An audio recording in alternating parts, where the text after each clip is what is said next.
Hello, मेरा नाम है चंद्रहास। स्टडी स्मार्ट में आपका स्वागत है। दोस्तों, इस वीडियो में हम देखेंगे सेंटेंस कंप्लीशन से कुछ प्रॉब्लम्स को।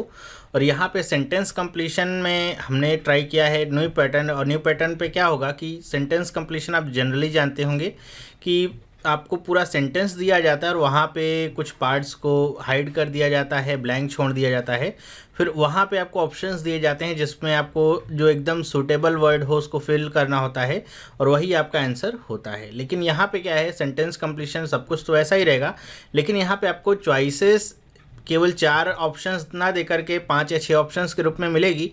और यहाँ पे आपको कम से कम 2 वर्ड्स को चूज़ करना होगा कि जो वहाँ पे एकदम परफेक्टली सूट करते हों उस जगह को। ठीक है, तो यहाँ पे आपके लिए सिर्फ ये बात नहीं होगी कि आप एक वर्ड को फाइंड कर लीजिए, आपको उसी तरह से या फिर एकदम सेम मीनिंग रिजेंबल करे जो, या फिर उस जगह पे जो एकदम सही वर्ड बैठेगा वैसा एक और शब्द आपको ढूंढना होगा, तभी आपका ये पूरा पार्ट कंप्लीट हो पाएगा। तो इसमें बहुत सारी चीज़ें हैं जो आपके दिमाग में पजल पैदा कर सकती हैं। हम जब अभी पार्ट देखेंगे, एक एक सेंटेंस को देखेंगे तो समझ में आएगा किन बातों का हमको ध्यान रखना चाहिए। तो चलिए स्टार्ट करते हैं। अब चलिए देखते हैं पहला सेंटेंस। जैसे आपको यहाँ पे समझ में आ रहा होगा कि यहाँ से यहाँ तक तो आपका पूरा सेंटेंस दिया गया है, ये जगह आपके लिए ब्लैंक छोड़ी गई है जहाँ पे आपको मोस्ट सुटेबल वर्ड यहाँ पे फिल करना है। तो उसके लिए आपके पास यहाँ पे 6 ऑप्शंस दिए गए हैं। 6 ऑप्शंस में से आपको देखना है कौन सा यहाँ पे फिट बैठता है, मतलब कॉन्टेक्स्ट में होना चाहिए। तो आपको क्या समझना है, जो सेंटेंस है उसकी थीम क्या है। अगर आप थीम या फिर कह लीजिए कॉन्टेक्स्ट उसका समझ जाते हैं, क्या कॉन्टेक्स्ट में क्या बातें कहना चाह रहा है, तो ये जो जगह है इसको फिल करना आपके लिए आसान हो जाता है।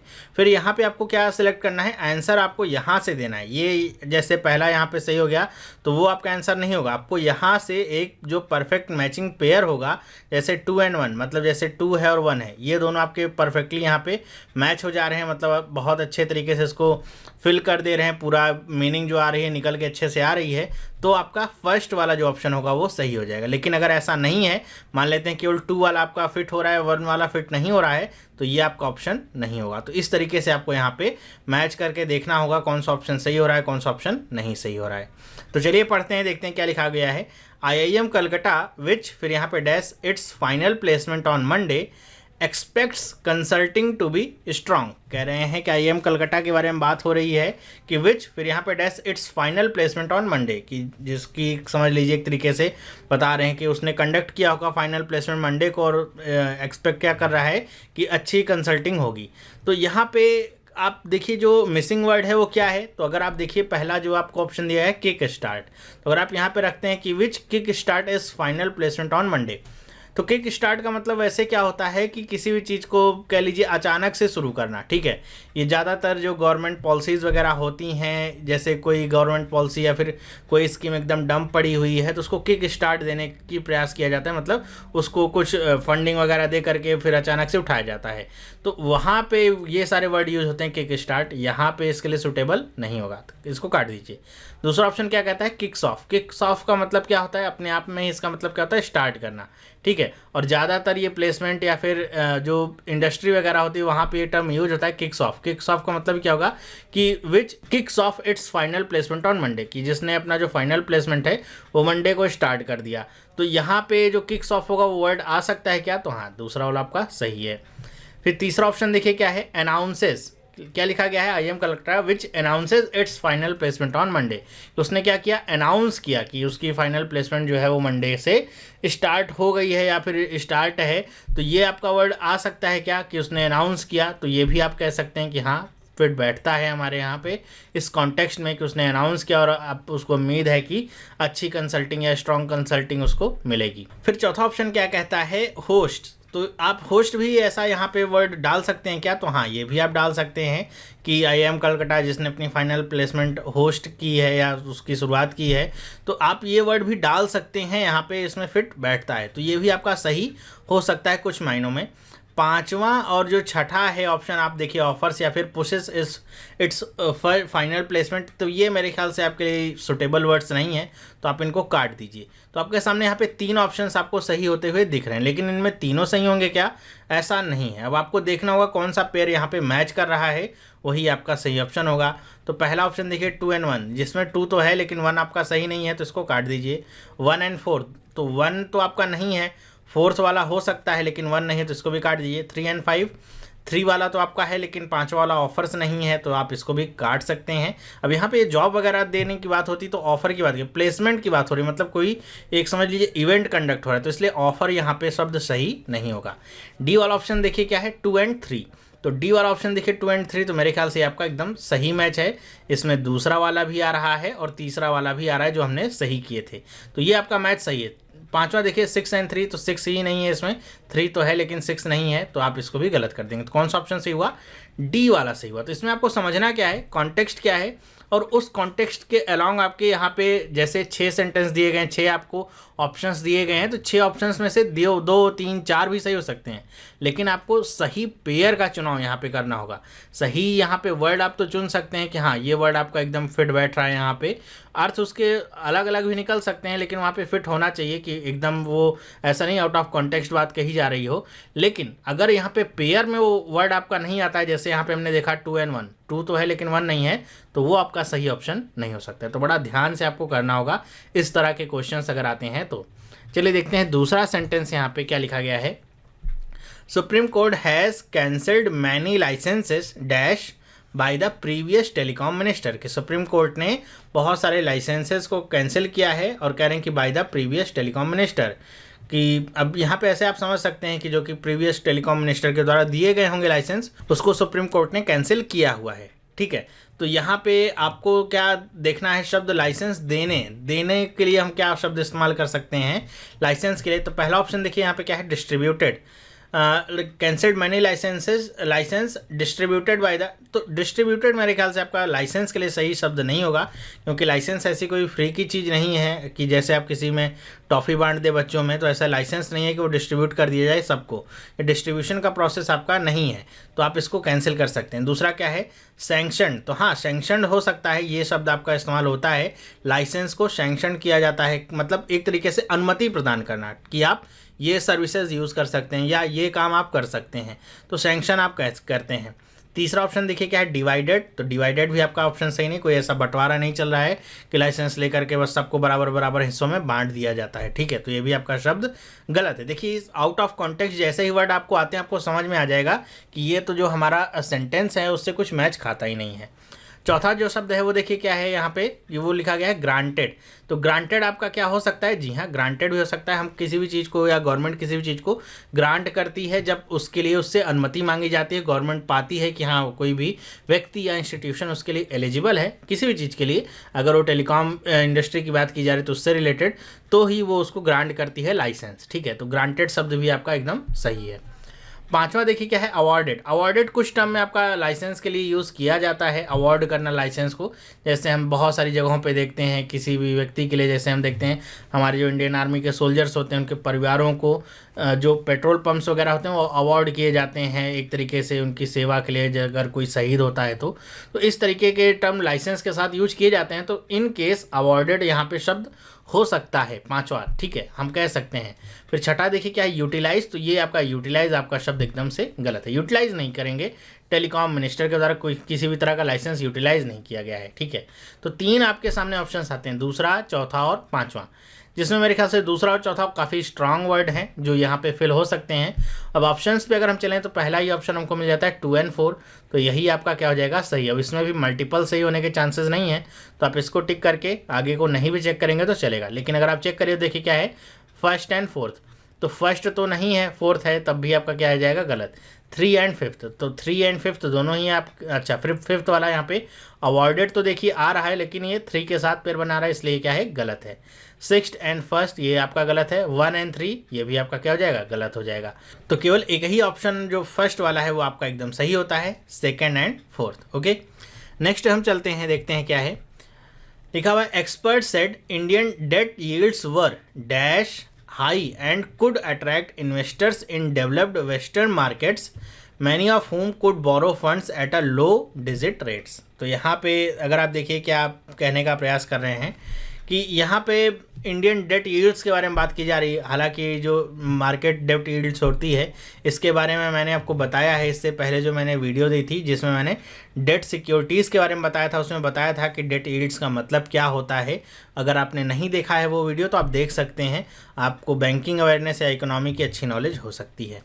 तो यहाँ पे बात कर रहे हैं, एक्सपर्ट्स के द्वारा कुछ बातें कही गई हैं इंडियन डेट यील्ड्स के बारे में कि वो क्या हुई थी। तो यहाँ पे डैश देकर कहा गया हाई एंड कुड अट्रैक्ट। तो यहाँ पे हाई के साथ आपका क्या वर्ड आ सकता है, अनप्रेसिडेंटली। तो यहाँ पे कह सकते हैं unprecedentedly high and could attract investors in developed western markets, की जैसा भी रहा हो डेट यील्ड्स उससे क्या होगा, अट्रैक्ट होंगे इन्वेस्टर्स जो कि डेवलप्ड वेस्टर्न मार्केट्स में है, वो इन्वेस्टर भी अट्रैक्ट होंगे इंडियन डेट मार्केट में। तो अनप्रेसिडेंटली क्या शब्द आपका हो सकता है, तो जी हाँ, अनप्रेसिडेंटली का मतलब क्या होता है कि ऐसा कुछ जो पहले ना हुआ हो, या फिर जो बहुत ही कह लीजिए अचानक से ऐसा कुछ हुआ है जिसकी उम्मीद नहीं की जा रही थी, या फिर जो दोबारा जिसके होने की संभावना ना हो, या फिर कोई चीज़ ऐसी हुई हो जो केवल आपके द्वारा ही हुई हो और कहीं पे वो काम या वो चीज़ें ना हो रही हो। ये जो अनप्रेसिडेंट शब्द है इसका इस्तेमाल हम देखते हैं कि एप्पल कंपनी के जो भी नए नए सेमिनार्स वगैरह होते हैं जिसमें अपने नए नए प्रोडक्ट्स लॉन्च करते हैं, उसमें हम देखते हैं इस शब्द का बहुत ज़्यादा वो इस्तेमाल करते हैं। उनके लिए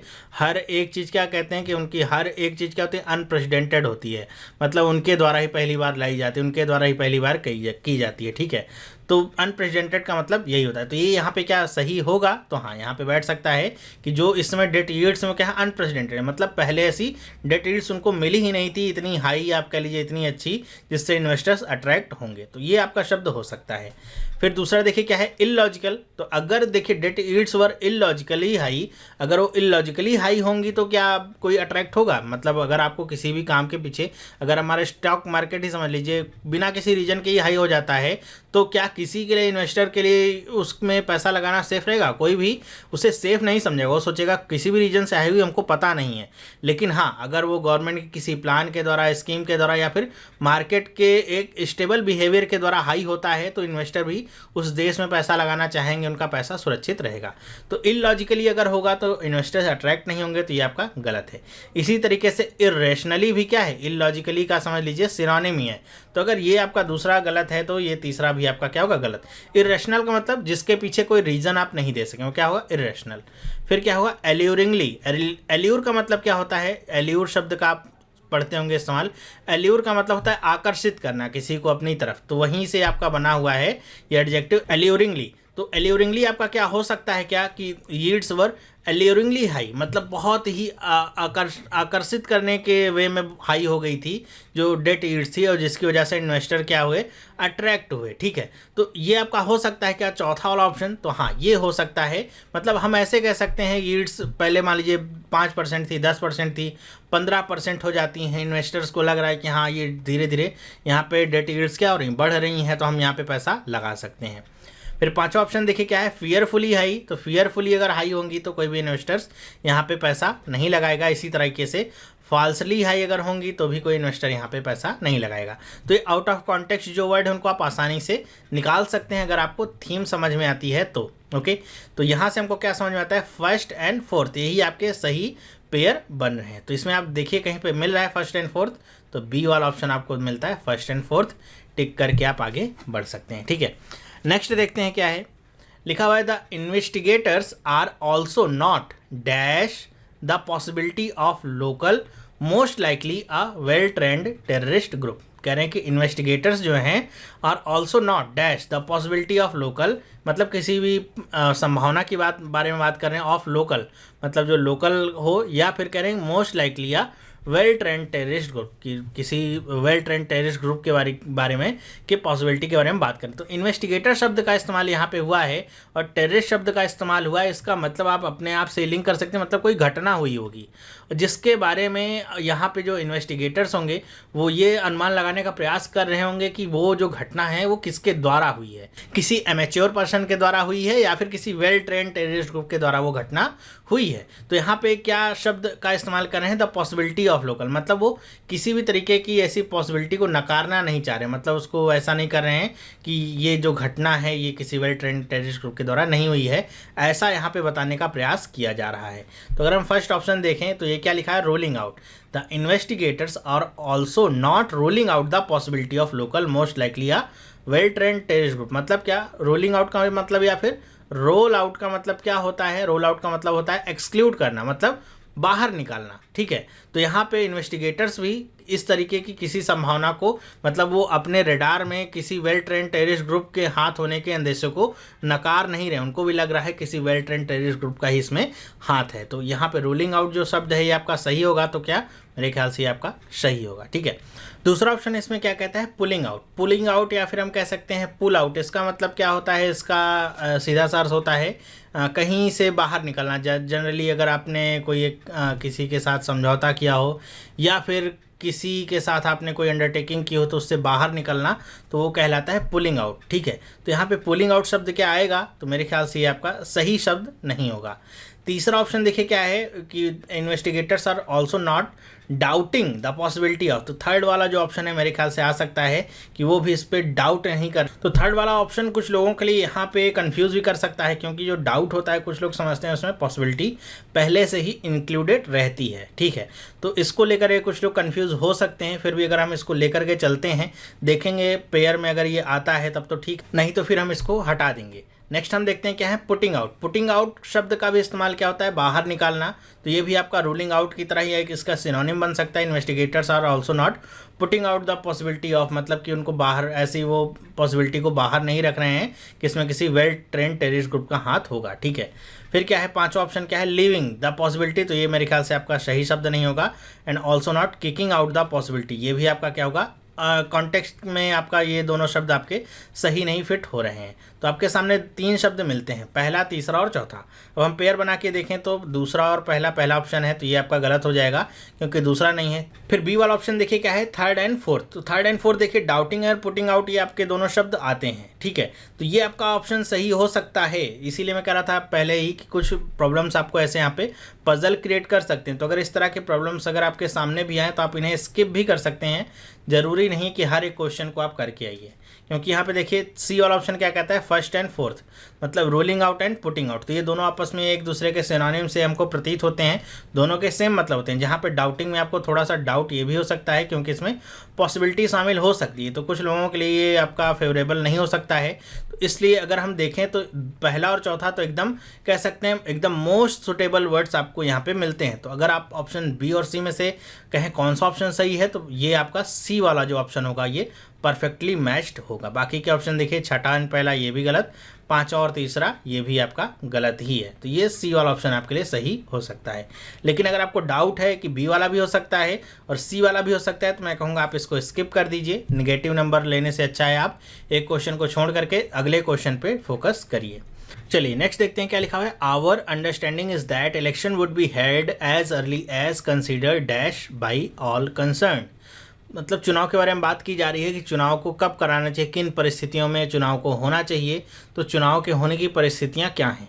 अब इस तरह के कुछ प्रॉब्लम्स हो सकते हैं जिनमें आप अगर एक नेचर को समझ लें, जैसे इलेक्शन के बारे में बात की जा रही है कि इलेक्शन को कब होना चाहिए, तो आप आसानी से यहाँ पे ट्रेस कर सकते हैं कि क्या क्या वर्ड्स हो सकते हैं जो इलेक्शन के लिए इंपॉर्टेंट नहीं है, इलेक्शन से रिलेटेड नहीं। जैसे अगर हम ऑप्शंस को ही देखें तो यहाँ पे देखिए अनअवॉइडेबल, ये आपका क्या इलेक्शन से आपका शब्द जुड़ा हुआ है, तो हाँ इलेक्शन को हम कह सकते हैं कि अवॉइड नहीं किया जा सकता है, जितनी जल्दी से जल्दी हो सके अनअवॉइडेबल हो तब हमको इलेक्शन करा लेना चाहिए।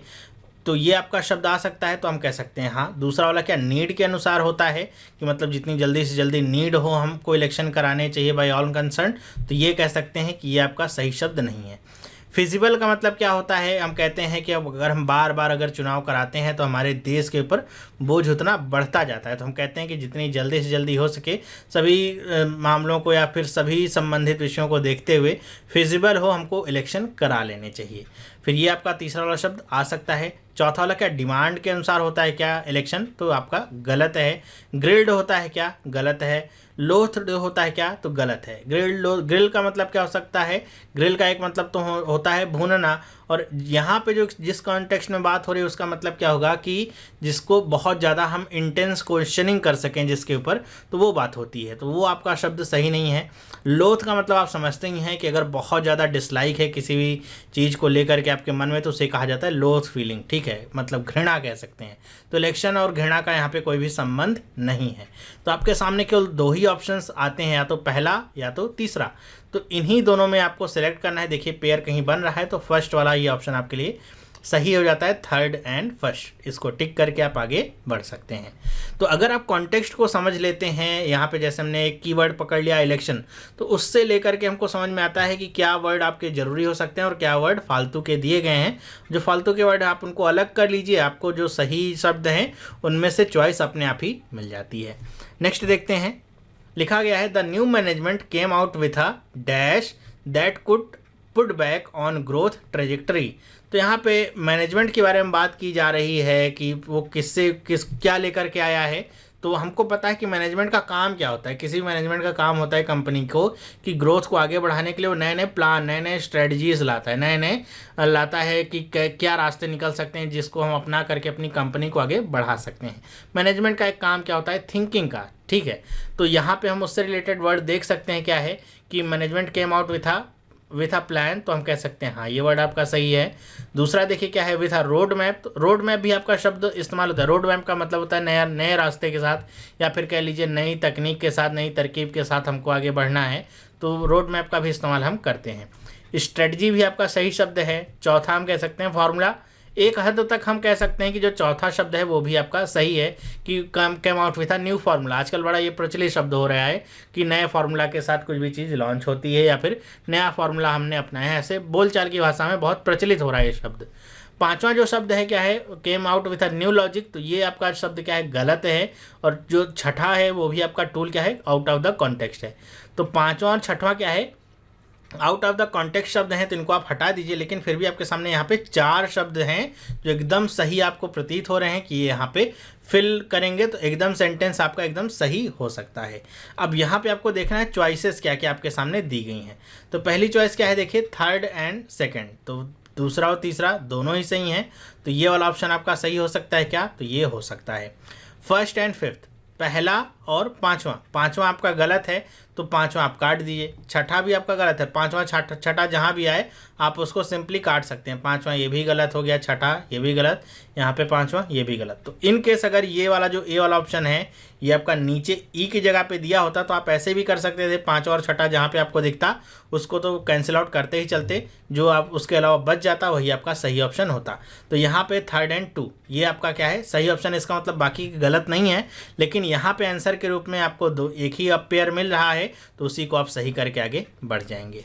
नेक्स्ट देखते हैं क्या है, लिखा गया है timely delivered is a given dash in a courier company. तो कोरियर कंपनी के बारे में बात कर रहे हैं कि वहाँ पे कह रहे हैं कि टाइमली डिलीवर्ड, हमेशा समय से ही मतलब किसी प्रोडक्ट को पहुँचाने की बात की जा रही है। तो वो कोरियर कंपनी का क्या हो सकता है कि वो हमेशा प्रोडक्ट को सही से पहुँचाती होगी। तो ये कह सकते हैं वो किसी कोरियर कंपनी का वाइस हो सकता है। वाइस का मतलब क्या होता है, बुराई कह सकते हैं, कोई बुरा काम, ठीक है। तो बुराई हो सकती है क्या, तो नहीं। स्पेशलिटी हो सकती है तो क्या, हाँ हो सकती है।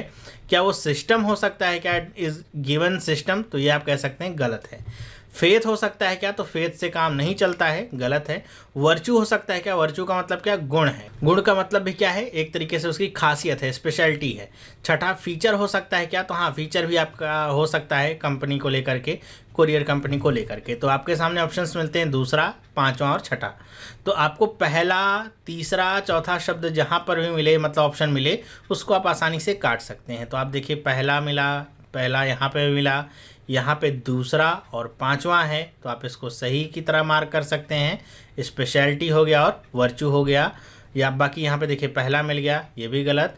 पांचवा और तीसरा देखिए सिस्टम है, तो ये भी आपका गलत। तो कौन सा ऑप्शन सही हुआ, सी वाला ऑप्शन आपका सही हो जाता है कि ये स्पेशलिटी या फिर वर्चू हो सकता है कोरियर कंपनी का। नेक्स्ट बात करते हैं, Tata has urged the Supreme Court to order a dash investigation by an independent agency. कह रहे टाटा के बारे में बात कर रहे हैं कि उसने सुप्रीम कोर्ट से कहा या फिर कह लीजिए विनती की कि वो क्या करे, नई इन्वेस्टिगेशन कराए इंडिपेंडेंट एजेंसी के द्वारा। तो यहाँ पे इंडिपेंडेंट एजेंसी वर्ड आने के बाद ही आपको ये समझ में आता है कि इन्वेस्टिगेशन कैसी होगी, नहीं होगी। मतलब जो पहले इन्वेस्टिगेशन हुई थी उससे टाटा खुश नहीं है, या फिर उसमें उसको कुछ खामियां दिखती हैं, या फिर उसको लगता है कि वहाँ पे कुछ पक्षपात किया गया होगा। तो इसलिए उसने क्या किया है, सुप्रीम कोर्ट से दुहाई लगाई है, गुहार लगाई है। तो यहाँ पे क्या शब्द आ सकता है, इन्वेस्टिगेशन से पहले न्यू, तो हाँ न्यू आपका आ सकता है, न्यू एंड इन्वेस्टिगेशन होगी इंडिपेंडेंट एजेंसी के द्वारा। दूसरा शब्द क्या है, फ्रेश। तो जो भी हमारा इन्वेस्टिगेशन होता है उसके साथ फ्रेश शब्द भी हमारा इस्तेमाल होता है कि एक नई तरह से आपकी इन्वेस्टिगेशन होगी। तो ये दोनों शब्द आपके सही हैं। वाइटल इन्वेस्टिगेशन होगी क्या, महत्वपूर्ण इन्वेस्टिगेशन। तो महत्वपूर्ण ये शब्द आपका वाइटल तो सही है अपनी जगह पे, लेकिन इन्वेस्टिगेशन के साथ अगर ये होता कि टाटा ने एक बहुत ही वाइटल इन्वेस्टिगेशन के लिए अर्ज किया है तब तो ठीक है, लेकिन यहाँ पे बात की जा रही है इन्वेस्टिगेशन की जो कि इंडिपेंडेंट एजेंसी के द्वारा होगी, उसकी कार्यविधि की इन्वेस्टिगेशन कैसी होगी, नए सिरे से होगी, पुराने सिरे से होगी, कैसे होगी। तो इंडिपेंडेंट एजेंसी है तो इसका मतलब ही क्या है, नए सिरे से होगी। तो वाइटल का यहाँ पे आना क्या है, गलत है। री हो गई क्या, री इन्वेस्टिगेट करने की बात की जा रही है, नहीं, इंडिपेंडेंट एजेंसी के द्वारा होगी, मतलब किसी और एजेंसी के द्वारा होगी, तो री नहीं हो सकती है, ये क्या होगी, नए सिरे से होगी। फिर पांचवा ऑप्शन क्या है, फुल सम। फुल सम का मतलब कह सकते हैं कि बहुत ज़्यादा गहराई से इन्वेस्टिगेशन करना, या फिर कह सकते हैं बहुत विभत्स रूप में। तो ये आपका शब्द मेरे ख्याल से यहाँ पे आपका सही नहीं है। अगर सही कर भी सकते हैं तो यहाँ पे आपको मेरे ख्याल से कॉन्टेक्स्ट जो आपका है वो आपका खो जाता है, तो आप इसे काट सकते हैं। Secondary investigation by independent agency, secondary investigation आप कह सकते हैं, ठीक है, चलिए सेकेंडरी इन्वेस्टिगेशन करा सकते हैं। मतलब कुछ लोगों को सेंस हो सकता है कि हो सकता है सेकेंडरी इन्वेस्टिगेशन यहाँ पे शब्द सही हो, ठीक है। फिर भी अगर हम पेयर बना के देखें तो पहला और दूसरा यहाँ पे हमने सही देखा है। यहाँ पे देखिए क्या है, फर्स्ट एंड फोर्थ, तो आपका ये गलत है। फर्स्ट एंड सेकंड, तो ये आपका सही पेयर बन रहा है। Second and fourth, second and fourth, री आपका क्या है, गलत है। Fifth and one, fifth and one आपका क्या है, गलत है। सिक्स्थ तो यहाँ पे कहीं आया ही नहीं है, तो आप ऐसे ही समझ सकते हैं कि बी वाला ऑप्शन इसमें सही हो गया। इसको टिक करके आप आगे बढ़ सकते हैं, ठीक है। इन्वेस्टिगेशन की यहाँ पे बात की गई थी, अर्ज किया गया था सुप्रीम कोर्ट से, टाटा ने अर्ज किया था, और इंडिपेंडेंट एजेंसी के द्वारा इन्वेस्टिगेशन की बात की गई थी। इसी कीवर्ड से हमको समझ में आता है कि इन्वेस्टिगेशन कैसी होगी, फ्रेश होगी, न्यू होगी, तो यहीं से हमको समझ में आ गया था। अब नेक्स्ट देखिए क्या है, the two parties released a dash press statement in the evening. मतलब दो पार्टियों ने क्या प्रेस स्टेटमेंट रिलीज की शाम को, और यहाँ पे है डैश। वो प्रेस स्टेटमेंट कैसी हो सकती है, तो पहला ऑप्शन कहता है कंबाइंड हो सकती है। तो शब्द सही है क्या, तो जी हाँ सही है, दो पार्टियों ने मिल करके कंबाइंड प्रेस स्टेटमेंट रिलीज की होगी इवनिंग में। दूसरा शब्द है कंप्रोमाइज्ड। कंप्रोमाइज्ड प्रेस स्टेटमेंट आपने कभी शब्द सुना है क्या, नहीं सुना है। ये प्रेस स्टेटमेंट कभी कंप्रोमाइज्ड ऐसी आपकी नहीं हो सकती अगर वो किसी पार्टी के द्वारा रिलीज़ किए जा रही है, तो गलत है। तीसरा शब्द आपका क्या है, ज्वाइंट, जो कि आपका कंबाइंड का ही कह सकते हैं, सिनोनिम है, तो तीसरा वाला भी आपका सही हो सकता है। चौथा जो शब्द है सिंगल, कि two parties release a single. अब यहाँ पे देखिए आ पहले ही आ गया है, तो सिंगल क्या आ सकता है, तो आप कह सकते हैं कि ये आपका शब्द क्या है, गलत है। तो चौथा वाला भी आपका क्या हो जाएगा, गलत। तो ऐसे ही कह सकते हैं two parties release a press statement, आ पहले ही आ गया है। फिर पांचवा देखिए क्या है, फैब्रिकेटेड। फैब्रिकेट का मतलब क्या हो सकता है, जैसे कह सकते हैं जाली, ठीक है, मतलब जाली प्रेस स्टेटमेंट कोई रिलीज़ करता है क्या, नहीं, तो ये भी गलत है। और हैंड पिक्ड आप समझ ही रहे होंगे, ये भी आपका गलत है। तो आपको पहला और तीसरा ये ऑप्शन आपको सही मिलते हैं। देखिए कौन सा ऑप्शन सही होगा, तो बी वाला ऑप्शन फर्स्ट एंड थर्ड ये आपका सही होता है। टिक करके आप आगे बढ़ सकते हैं। चलिए नेक्स्ट देखते हैं क्या है, when the stock market dash is negative funding a critical element for scale becomes a prized commodity. अब ये जो आपका क्वेश्चन है, इसका सही आंसर क्या होगा, आप मुझे एज अ होमवर्क बताइएगा कमेंट करके नीचे कमेंट सेक्शन में कि इसमें कौन सा सही ऑप्शन आपको लग रहा है और क्यों ऐसा सही ऑप्शन लग रहा है। कमेंट करके बताइएगा। इसका जो आंसर होगा ये मैं पोस्ट कर दूंगा एक दिन के बाद में यहीं कमेंट सेक्शन में, तो आप चेक कर सकते हैं कि आपका आंसर सही था या नहीं सही था, ठीक है। तो इस वीडियो में इतना ही। एक नई चीज़ मैं आपके लिए लेके आया, मेरे ख्याल से आपको समझ में आया होगा, पसंद भी आया होगा। और इस तरह के अगर आप देखेंगे और ज़्यादा पार्ट तो आपको और ज़्यादा समझ में आएगा कि इंग्लिश को और कितने तरीके से घुमा करके पूछा जा सकता है। सारा खेल वोकैबुलरी का ही है।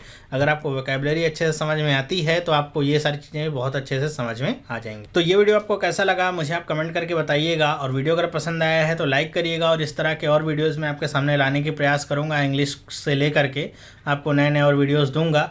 अब हालांकि अगर आपके आरआरबी के एग्ज़ाम्स हैं तो कुछ लोग समझ रहे होंगे अभी इंग्लिश इंपॉर्टेंट नहीं है पढ़ना। मैंने पहले भी कहा था कि आपको आरआरबी मेंस की तैयारी अभी से ही करनी होगी, उसके लिए आपके पास बाद में टाइम नहीं बचेगा। तो इंग्लिश से लेकर के जितने भी सब्जेक्ट पाँचों हैं अभी से ही पढ़ना स्टार्ट करिए। केवल मैथ और रीजनिंग पढ़ेंगे तो उससे आपका भला नहीं होने वाला है। तो आप पढ़ते रहिए, इसी तरीके से सारी चीज़ों के एक साथ तैयारी करते रहिए। मैं भी अपनी तरफ से जितना प्रयास हो सकता है आपके लिए हेल्प करने का प्रयास करूंगा। आप मुझे लाइक करके बताइएगा, जिससे मुझे और प्रोत्साहन मिलेगा इस तरह की और वीडियोस को लाने के लिए, ठीक है। तो इस वीडियो में बस इतना ही। अगर आप भी इस चैनल पर नए हैं, पहली बार इस वीडियो को देख रहे हैं, तो आप भी इस चैनल को सब्सक्राइब कर सकते हैं, जिससे इस तरह की वीडियोज़ आपको मिलती रहेंगी और आपकी प्रिपरेशन और अच्छी होती रहेगी। अगर आप SSC की तैयारी करें तो आप हमारा SSC वाला चैनल ज्वाइन करना मत भूलिएगा। तो हम मिलेंगे नेक्स्ट वीडियो में, तब तक के लिए have a nice day and bye.